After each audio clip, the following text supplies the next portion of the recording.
오늘의 말씀 누가복음 1장 57절에서 80절까지 말씀입니다. 엘리사벳은 해산할 달이 차서 아들을 낳았다. 이웃 사람들과 친척들은 주님께서 큰 자비를 그에게 베푸셨다는 말을 듣고서 그와 함께 기뻐하였다. 아기가 태어난 지 8일째 되는 날에 그들은 아기에게 할례를 행하러 와서 그의 아버지의 이름을 따서 그를 사가랴라 하고자 하였다. 그러나 아기 어머니가 말하였다. 안 됩니다. 요한이라고 해야 합니다. 사람들이 말하였다. 당신의 친척 가운데는 아무도 이런 이름을 가진 사람이 없습니다. 그들은 그 아버지에게 아기의 이름을 무엇으로 하려는지 손짓으로 물어보았다. 그가 서판을 달라 하여 그의 이름은 요한이다 하고쓰니 모두들 이상히 여겼다. 그런데 그의 입이 곧 열리고 혀가 풀려서 말을 하며 하나님을 찬양하였다. 이웃 사람들은 모두 두려워하였다. 이 모든 이야기는 유대 온 산골에 두루 퍼졌다. 이 말을 들은 사람들은 모두 이 사실을 그들의 마음에 두고 이야기가 대체 어떤 사람이 될 것인가 하고 말하였다.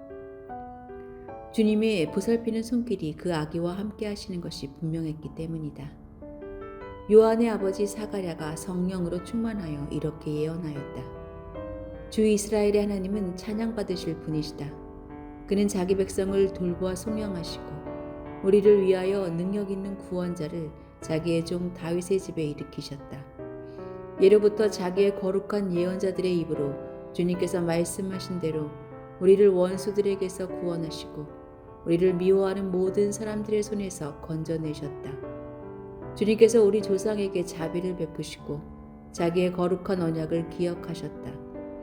이것은 주님께서 우리에게 주시려고 우리 조상 아브라함에게 하신 맹세이니 우리를 원수들의 손에서 건져주셔서 두려움 없이 주님을 섬기게 하시고 우리가 평생 동안 주님 앞에서 거룩하고 의롭게 살아가게 하셨다.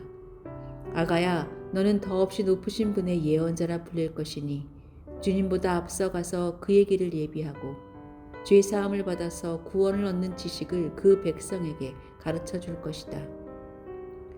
이것은 우리 하나님의 자비로운 심정에서 오는 것이다. 그는 해를 하늘 높이 뜨게 하셔서 어둠 속과 죽음의 그늘 아래에 앉아있는 사람들에게 빛을 비추게 하시고 우리의 발을 평화의 길로 인도하실 것이다. 아기는 자라서 심령이 굳세어졌다. 그는 이스라엘 백성 앞에 나타나는 날까지 광야에서 살았다.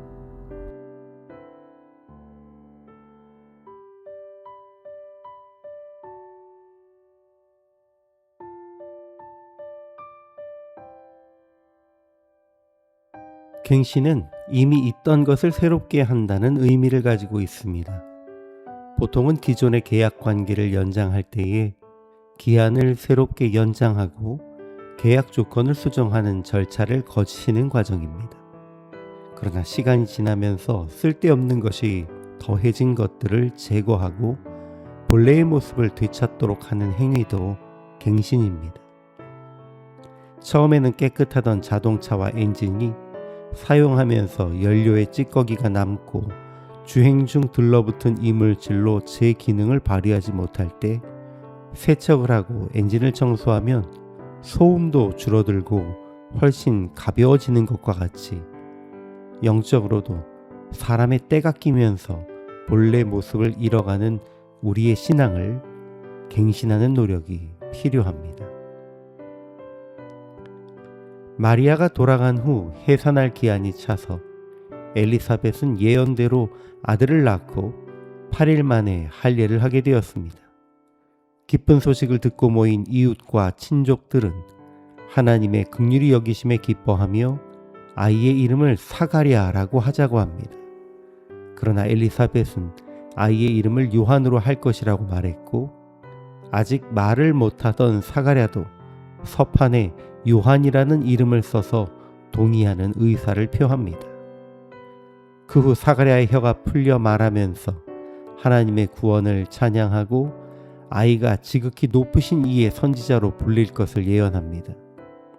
이후 아이는 자라면서 심령이 강해지고 빈들에서 예수님의 오시는 날을 준비합니다. 엘리사벳이 아들을 낳은 후 많은 이웃과 가족들이 방문하여 이 부부를 긍휼히 여기신 하나님을 찬양합니다.